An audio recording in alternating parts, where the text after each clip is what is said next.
You are now tuned in to the Sanja Ganja Show, and I've got a dank guest with me today to talk about cannabis, hemp, and all things that are productive when you're high. So, Chef JR, welcome to the show. Thanks for coming. Thank you for having me. Thank you. Super stoked to be here. Super stoked to be here.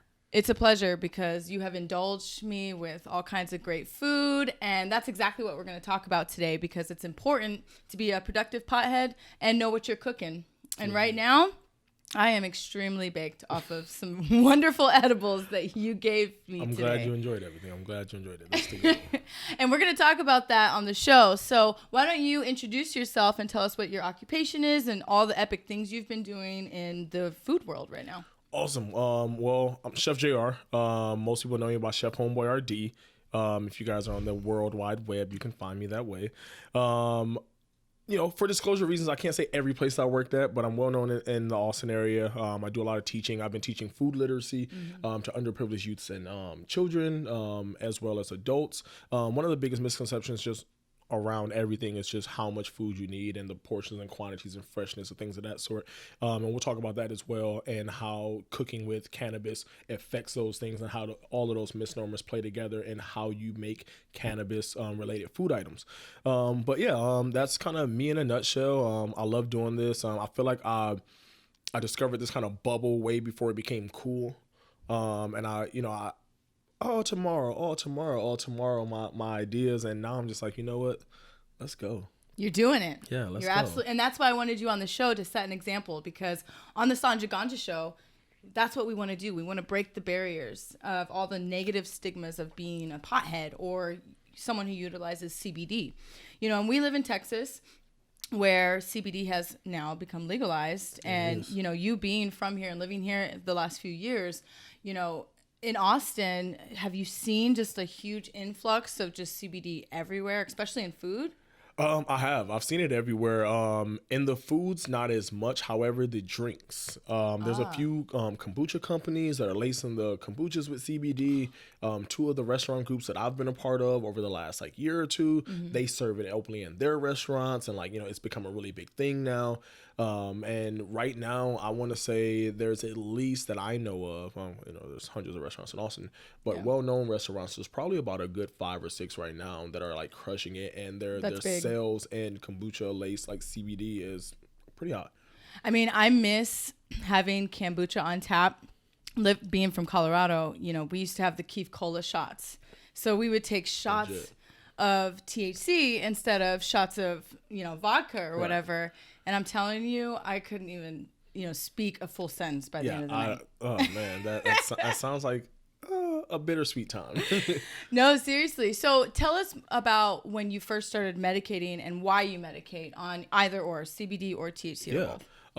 I first started probably around 16 or 17, kicking out with the homies and say, yo, what are we doing today? Nothing. Shit sucks. I come from Cleveland, Ohio.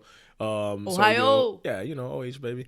We weren't the most affluent neighborhood. So it's one of the biggest things with THC and medicating is it really is medicine. It's good for the soul and it helps you escape those times and those moments where you physically can't. And it became a huge part of my life at that point because even at a really young age, I understood the importance of my mental stability and how smoking helped that. I my stress levels 100. Of going to school and worrying about being robbed or shot at school or just living life, a lot of these things that we as adults are more at the forefront of how we are and our comings and goings. But as a kid, I resonated with that and I was like, man, weed forever. That touches me too. I was born in Toledo, Ohio, and when you are born into poverty, so to speak, being from Cleveland, Toledo, the only thing you can do is get into another world. Exactly. The first time I smoked was 13 or 12 out of an apple, of course, of all things. And yeah, I can relate to that. So, being young and medicating. Now, you told me that you had an accident, a motorcycle accident. Yeah, I got in a motorcycle accident on February 18, 2018. I got in a motorcycle accident and almost lost my leg. So I'm blessed to be here and have it attached to me, and it's still working. But I have a lot of pain through it. I have a CBD THC regimen, kind of on off, that gets me through my days. I'm a chef. I spend really right now, I'm probably putting up between 15 and 20 hours a day right now in the kitchen, like on the clock, like banging it out, making it happen, whether I'm teaching or in an actual kitchen. And some days are worse than others, especially, now it's cold season, things of that sort. So not having my CBD or my THC on any given day can be a really bad day for me. Oh, I feel you on that. I definitely have seen a lot of patients come and go that have, long days. And how else are you going to, have an ailment? I'd rather you do that than drink. That's for sure. I mean, you grow up in the 90s and you watched your parents, go to other sources, drinking, going to the bars, going out. We have it good. We can just put on a CBD salve and then take a hike the next day. Exactly. And, I try to tell people all the time, when most people that see me and they talk to me and they converse with me and they found out how adamant I am about CBD and THC being medicinally used and not decriminalized and treated the way it needs to be, they always are really surprised. And they're always like, well, shit, chef, you're this really cool guy, you're squared away, you're always on point, everyone knows me, my work ethic is legit key. And right now I'm running and working at almost 5 different places. I'll legit put up an easy 100 hours a week every single week. That's just who I am. Let's talk about that. You work hard every single day. You own businesses. You have an entire occupation, a career. And while that's happening, you medicate every day. I medicate every single day, all day. I mean, that alone is what needs to be shown to the world, because not everyone understands that you can be a productive person that medicates on cannabis or CBD. I try to tell people to not use CBD as much during the day if you can't handle it. And I tell people, look, if you're a lazy stoner, you're a lazy stoner. You have no business smoking weed before you go to work. Yeah, you know better. But you have to know your boundaries and you have to know your limit, and that is what makes you a responsible toker. For sure. Responsibility is key. Exactly. And so every day, I need about 3 dabs to get my day started, in order for me to start writing my ideas down. And I multitask and I'm extremely ADD. So in order for me to see something one at a time, I have to do a dab. Yeah. Or I'm going to start eating your truffle butter, because I feel like I'm on Limitless right now. It'll get you there. I'm my brain is just popping molecules and shit. It's just unbelievable now. You're having our next interview already in the back. And I do. It's already going. Your eyelashes are just poking out at me. I'm jealous. It's just so much going on in my head right now. But to that matter, I want to talk more about cannabis in Texas, because you have been living here. You have your feet wet in the food industry, and you've been featured on shows. I mean, weren't you on you were on some local channel? Yeah, I've been on CBS News Austin, and I've done those things. I'm promoting restaurants that I've been a part of, and I've been on Fox as well. And the thing is, every single one of those times, I was completely fucking high, stoned out of my mind. With the hat too? Yeah, not with the hat. A slightly different hat. But it just speaks to the fact that I did those things high, and everyone commended me on how articulate I was and how camera ready I was and how amazing. And I'm y'all don't know, I was high on my goddamn mind. And that was how else was I going to get on live TV in front of all these people with this crippling anxiety that I have about public speaking? How else to get across that other than for me to get stoned? I was this is where I'm going. That is epic. I mean, that has helped. CBD and THC has helped me with anxiety before, maybe I'm performing, singing. I've performed at the Fillmore and opened up for Tech Nine, and before that, I was freaking out. Literally, my dreads were sticking up in my head. It was just unbelievable. Took a dab, good to go. All better. All is right with the world. So honestly, right now, I ate some of your truffle butter in the grits with the beautifully poached egg on top. Oh man! Finally, someone taught me the right way. So can you tell everyone what you made me today? Because I am so stoned out of my mind. I need to just think about this. And you need to talk. Yeah. It's a stone grit bowl. I like to do loaded grit bowls. Growing up in the Midwest, you rely heavily on grits to keep you nice and snug when you hit that door and it's like 5 degrees outside, you know? So what we had today was we had a stone ground Carolina Adlu white grit that was infused with 60 milligrams of CBD. Dang. Shout out to Restart CBD in Austin. Those guys are amazing. They actually hooked us up today. They're closed on Sundays, guys. And actually I messaged them. I was like, hey, I really want to feature your product. It's amazing. Like, it makes me feel good. And people need to know about it. And they came down to shop and like opened up and like sold to me. Little old yeah. They sold to me. So 60 milligrams that we have rolling in the grits. And then we have a curried vegan meat sauce that we have over it. Sexy. Yeah, so it was pretty legit. We used the Morning Glory ground meat crumbles with a curried like chicken vindaloo sauce. Obviously not the chicken in it, but the spice profile. We mixed that in with our vegan meat, made our meat sauce, drizzled that over the grits, finished it with 2 teaspoons of black summer truffle infused can of butter and a beautiful sunny egg. Okay, so real quick, a lot of you people probably don't know what's truffle oil is. And I get it. Truffle butter. Blah, blah, blah, we all know truffle butter. Okay. Literally.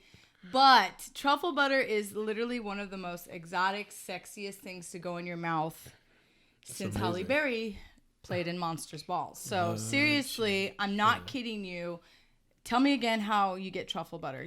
The pigs can snort it out, right? Yeah. So I mean, pigs hunt truffles. It's normally like in Paris or whatever, or wherever the places that. But you got yours from Spain. Yeah. So I was in Spain. I went to Madrid and most of Spain. I started in Madrid. Went to Barcelona, Valencia. I went to Ibiza while I was there. I took a ferry over there, and I got some Ibiza salt, which is like well known. It's like actually pretty dope, and that what I used in all of that cooking there.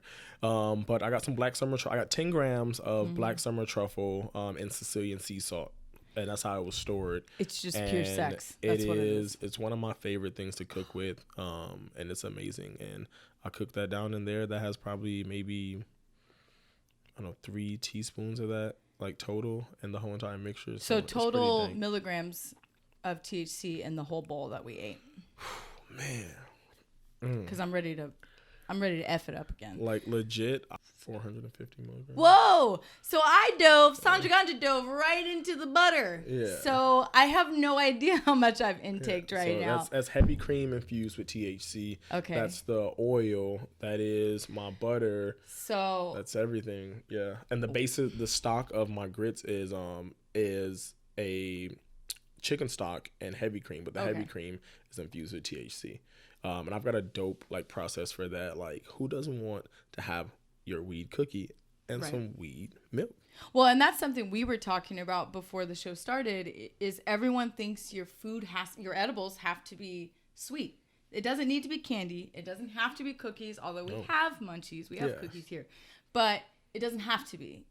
I mean, 420 cannabis cup. I remember back in like 2013, I don't know, I was like 22 years old or something, and we ate chicken wings from California that they were like drizzled in just cannabis infused hot sauce.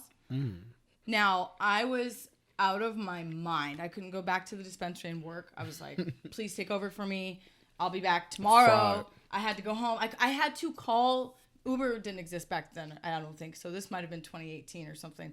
But I had to call a taxi home. It was nuts. So, I see us progressing into a new era of edibles and food, but everyone thinks it has to be, candies and sweet. No, not at all. Not at all. Savory is the way to go, man. And the thing is, though, it's hard for a lot of companies who are mom and pops or like they're actually handmade edibles that aren't mass produced to adjust or be able to compensate for the flavor profiles of the marijuana in the cooking. And making savory has a lot more avenues of flavor profiles you can use to combat and enhance. At the same time, it's easier on that level versus those really, really potent. Like sometimes I get some of the best edible stuff. They're like homemade. They're by people who are passionate about what we do, but they're homemade. They're not mass produced. But that flavor you never can like really fully get across. You're like, oh, that tastes like weed. Well, and that's what everyone's looking for is that unique. I have my favorite brands that I go to. Yes. For sure. But I am always open to try new things. And so, in the future, what do you see for yourself with CBD and food? Do you see yourself creating a masterpiece like what you've given me today, what you've gifted me, or what do you see for yourself? Honestly, I see literacy and education in it. I see teaching these fundamentals and these processes to people to get them educated on it, so people don't have stigmas or predispositions about using THC in food and the culinary industry, and how helpful it can be and how good it can taste, and the plethora of things. Like, imagine if you could eat sushi. Right. Who doesn't love good sashimi, right? Love it. Sushi rice, it's amazing. But think about if you were using a vinegar sugar ratio, your sushi rice seasoning, if you infuse that with THC. Absolutely. Okay. So now as you fan and fluff that sushi rice, you're infusing sushi rice with THC. I'm drooling. Literally. Like, these are the type of things that I want people to go, man, like, we can do this. Yeah, you can. Anything's possible. The doors are open for cannabis and hemp, CBD, whatever you're using, and so there's a trick you were telling me about with sushi today, because that's the one thing that I just thought would be impossible. How can you make infused sushi? There's no way. Yeah. I think it's a myth. Well, I mean, the thing is with sushi, or versions of sushi, because I mean, most of it is all Americanized stuff that the Japanese go, yeah. They're shaking their heads at us. Yeah. I'm sure. So when I speak of sushi, I speak of those because the authentic, true Japanese style, I would never disrespect that type of food with that, because it's just beautiful. But it's a little bit more harder to get away with. However, like your crunchy toppings, a lot of your drizzles and sauces or aiolis, they're fat based. Yeah. So you can definitely infuse oil into those. One of my favorite things to do is make my own aiolis. It's like, six egg yolks and about a quart of olive oil that's infused with THC. Gotcha. And that's it. Just a little salt, lemon juice right inside your food processor. And boom, now you got this dope, like, whipped aioli that you can put on your sandwiches and on your sushi. That's so smart. And you can mix other flavorings into it and make it versatile, but like that gives you a good base for different things to kind of top with. There's a lot of different ways you can do your crunchy toppings. When you're doing your, the new thing right now is take Flamin' Hots and roll the sushi in the Flamin' Hots. Okay, so you take a bag of THC oil. I would probably use maybe like 2 or 3 like drops per bag. Shake it up, bake them off, dry it out, and then you're done. That's it. Recrumble them, good to go. I haven't tried the Cheetos in the sushi roll yet. I need to get on that. It's worth it. I mean, some people would scoff at you put Cheetos on sushi. Like, man, look, food is food. Like, well, that's perfect, because that actually was a question I had for you. Being high in your kitchen, I'm assuming your kitchen is elite, to be honest, especially after what the hell you just showed me today. Yeah, so it's pretty nice. What is the most goofiest weed plate that you've ever made high, with munchies, food, whatever, dinner, a plate? What's the craziest thing you've ever made? So I pulled a Ferris Bueller, and I was having like a real like hard rough week. So like I fake sick one day, and like I was at home, and this was 2016. Yeah. And I was like, I'm just gonna get stoned and figure out my day from there. Getting stoned put me into the point where I was like, I'm gonna make every single thing that I possibly can with THC in it today, and I'm gonna put all that shit in a bowl, and I'm gonna eat it. And this is what's gonna happen. And I'm gonna be asleep by 3 p.m. Right. I am fried. I am no good. Cancel me. I am gone. But no, so I went ahead and I made bread pudding. Oh, bread pudding. Yeah. Okay. But it was a savory bread pudding in the aspect like a Monte Cristo. Like it's a ham and cheese sandwich is dipped in a savory version and you fry it off. So never had nothing like that before. I use my vegan meat crumbles. Bread. I do like cheese. I'm not vegan. I'm a vegetarian with vegan tendencies. And cheese. Yeah, so cheese, heavy cream, a little bit more egg, a few other ingredients, and I just baked it off. And the thing was, the heavy cream was steeped with THC. See? The oil was steeped with THC. So you were done. The butter was steeped. You were done. I was fried. I was out of my mind. I was like, man. I think the goofiest thing I've probably ever made was I'll take like a piece of bread and I'll literally rip the middle out and I'll just put an egg in the middle. Yeah, the egg basket and then just joint. flip it. When I was like a dirty Denver kid, I was all hipster, living. And like, yo, look at this. Look I was like, look at this. That's all I Hey. can afford. All I can afford is eggs and bread, and this is what I'm gonna make. That's hilarious. Egg holder. So tell me what you have going on right now. What projects do you have going on, and what do you foresee in your future? Because I know you're doing a lot of epic stuff, man. Yeah. Well, right now I'm working on food literacy. And I'm looking for a place that wouldn't be too opposed to having THC literacy included in the program structure. And that's really it. So if anybody out there, like, someone in the Texas Austin area and you're super down for that, like, hit me up. Like, I'm down to teach people about cooking with THC and the different avenues and the things that it can be and how scary it's not, and how that even though, we are considered as drug users, that you can be productive and have a whole life, and it's the stigma can be lifted as much as it possibly can. Preach. It's all about collaboration, For sure. I mean, I found you online, so legit. And now we've got a friendship, and it's gonna be just going and going. So tell everybody how we can find you. Where do we plug in to find you? Yeah, you can find me on everything that you can at Chef Homboyardee. That's Chef CHEF HOMBOYARDE. The original one. No hyphens, no extras. Clever. No E in the home. Yeah. It actually came to me crazily. I had my old Instagram deleted by Instagram back when it was like super duper strict. There wasn't buttholes everywhere now. But I got kicked off over a random like shirtless selfie. So, and I was in the age of me cooking, and I was eating my favorite struggle meal, little Chef Homboyardee over Fritos, the elbow pasta, like the noodles, and I was going in on that joint, and it came. I and know I was how like, you feel. I was boom. a conspiracy theorist only, strictly on all, and I just posted how the earth was flat, and they were like, oh, that bitch is gone. Done deal. All right, so let's play a game. Let's go.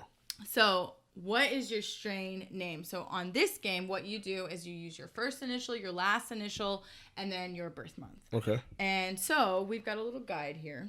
So, your first initial is? My first initial is J. J. Lemon. Lemon. Last initial? W. W. Smurf. Smurf. Okay, lemon Smurf. Birth month? November? May. Reserve. Lemon Smurf Reserve. That sounds regal. Smurf. That sound like a Reserve. full body high. That sound like some grown up like brown liquor moment. Like just. Well, you're dank. a sativa. That's what that sound like to me. That makes sense because you work 15-hour days. You're always on the go. Yeah, Sativas get you going. So that makes sense. All right, let's see what mine is. Sanja Ganja, because no one needs to know my government. So we got sour. Of course. Sour, G, Airbud. Oh, that's automatically legendary. Sour, Airbud, and I'm May. Reserve. Sour, Airbud, Reserve. Yeah, it sounds like some real presidential type smoke. I mean, it makes sense. I'm not very reserved in my personal life, but at least in my weed consciousness, I am. So how about another game then? Okay. The moment we've all been waiting for. And I have been personally waiting for because I can't help but do a dab every 30 minutes on the hour. So, truth or dab? Yeah. Truth or dab? Yeah. All right. So, and while we do that, I'm going to ask you a question and then I'm going to do a dab. I'm with you. Okay. So, here's the question. And while I grab my dab, I'll ask it. Did you ever smoke in an apple when you were younger? Yes. Since we were talking about it. Yes. Yeah. Man, I think everybody has. I think it's that rite of passage as like a young dumb stoner, and you're like, let's smoke out of all the cliche shit we can. Like, let's use the fucking beer can and smoke out of it. Let's use a fucking apple. Like, everyone wants to be the MacGyver of fucking smoking apparatuses. MacGyver? Like we all used to like figure out the dumbest shit we could smoke out of. Like, everyone's done it. You've been with the homies, your crew, the Rat Pack, and you just like, yo, who up next? Like, and the apple definitely made its rotation. Absolutely. Like, honestly, I'll still do an apple every once in a while. An apple a day keeps the doctor away. Exactly. A dab a day keeps the doctor away, I think, too. Yeah. You know? Honestly, I really appreciate you being here tonight because the whole reason of doing this show is to educate. It's all about education, you know, and we medicate to educate. That's what it's all about. Square business. And the world is changing. It is. So the more we progress as young people, as entrepreneurs, and as potheads, the more we can get done in the world. So let's end this on a positive note. Yeah. All right? So Bob Marley himself said, "None but ourselves can free our minds." And that is one of my favorite quotes. And I think about this all the time because, you know, you might work in a world where people are trying to bring you down. In the weed industry, people try to bring you down all the time, cut you out of deals, whatever it is. You are in the food industry where you might be ridiculed for trying to bring THC and CBD in. But you know what? You can't stop because it's what you believe in. And our great Marley said, "None but ourselves can free our mind." And so if you really think about that and dissect what the words are, only you can be your own enemy. Only you can stop yourself from getting ahead. And you know what? You're already 10 steps ahead if you're thinking how I'm thinking. So, Square business. On that note, thank you so much for being on the show. Thank you for having me. I appreciate you. You know, we got a lot more coming to you. And I appreciate the Green Lab for all they do. So, remember to eat your vegetables, meditate, medicate, be a good person, pray, have sex. All the good shit. And you'll be fine. All right? Until next time, America, this is the Sanja Ganja Show. Stay high. Woo! Yo, that was legit. Legit. I fucks with it.